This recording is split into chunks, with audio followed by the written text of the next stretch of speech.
US won't invade Nigeria with tactics. US won't invade Nigeria. And they see the average Nigeria youth, they celebrate, they rejoice. Many of them don't know what to they wish upon on ourselves. You need to understand the tactics of these people. Anytime they want invade country, they'll first cause division. And now they know they twist and say Muslims, they buy Christians. They don't put up for that place. Now that's division. Now when you are divided, it's very, very easy for them to strike. US don't they help any country. Then they can't take advantage of that country. If those people come into this country now, the one that they say may they come. If they come now, the Nigeria go worse past the way it be before.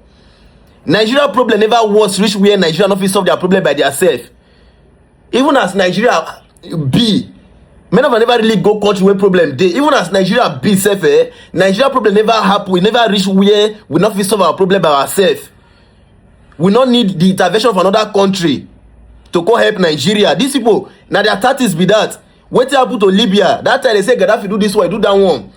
They cry, may US come. Today, where Libya dey today now? The way it dey before and when Gaddafi dey, where better? What of Saddam Hussein? Saddam Hussein do this one. He get weapon of mass destruction. Today, one of the wise Nigerians. Nobody love Nigeria past you wey get the country. Nigeria is for Nigerians. Nobody love Nigeria past you wey be Nigerian. One of understand all these things, so our problem never big past where we not fit solve our problem by ourselves. Oh, US not love you. They not love you past. These people don't cite something for this country and they bring every other thing. Nigeria get problem, yes, we know, but we can solve our problem by ourselves. You as a Nigerian, the best thing you can do at this point now, carry camera like this, not to criticize anybody. The same way I get opinion, you still get opinion. Make a video like this. What do you think about what they happen and Nigeria will they talk in your country? Because as the way they look and so, if this will come this country go, you know they see what they happen for all this.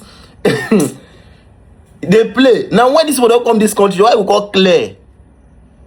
Your eye go clear. It go surprise you. Play from. They won't go make sure say peace day. They won't go make sure say they stop the kind of Christian from there. They don't they migrate. They do other things for the country. That's all these people been and their tactics be that right from history.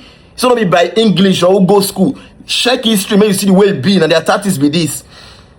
Make a video. Share your opinion. Tell them we feel solve our problem by ourselves. We never need them. Not worry, we don't need them now. We can solve our problem by ourselves. We are Nigerians. And nobody love Nigeria past we will get the country. Nigeria not get religious problem. We get insecurity and terrorism in Nigeria. Now what we get be that.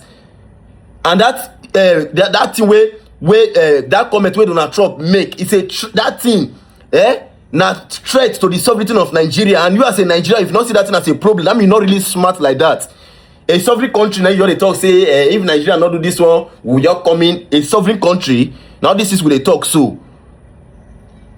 Enter North Korea like that now. That place you know they allow people they carry Bible. They don't allow people they carry Quran or anything for that country. That North Korea. Oh yeah, may US carry that. All of a sudden they love Nigeria past North Korea.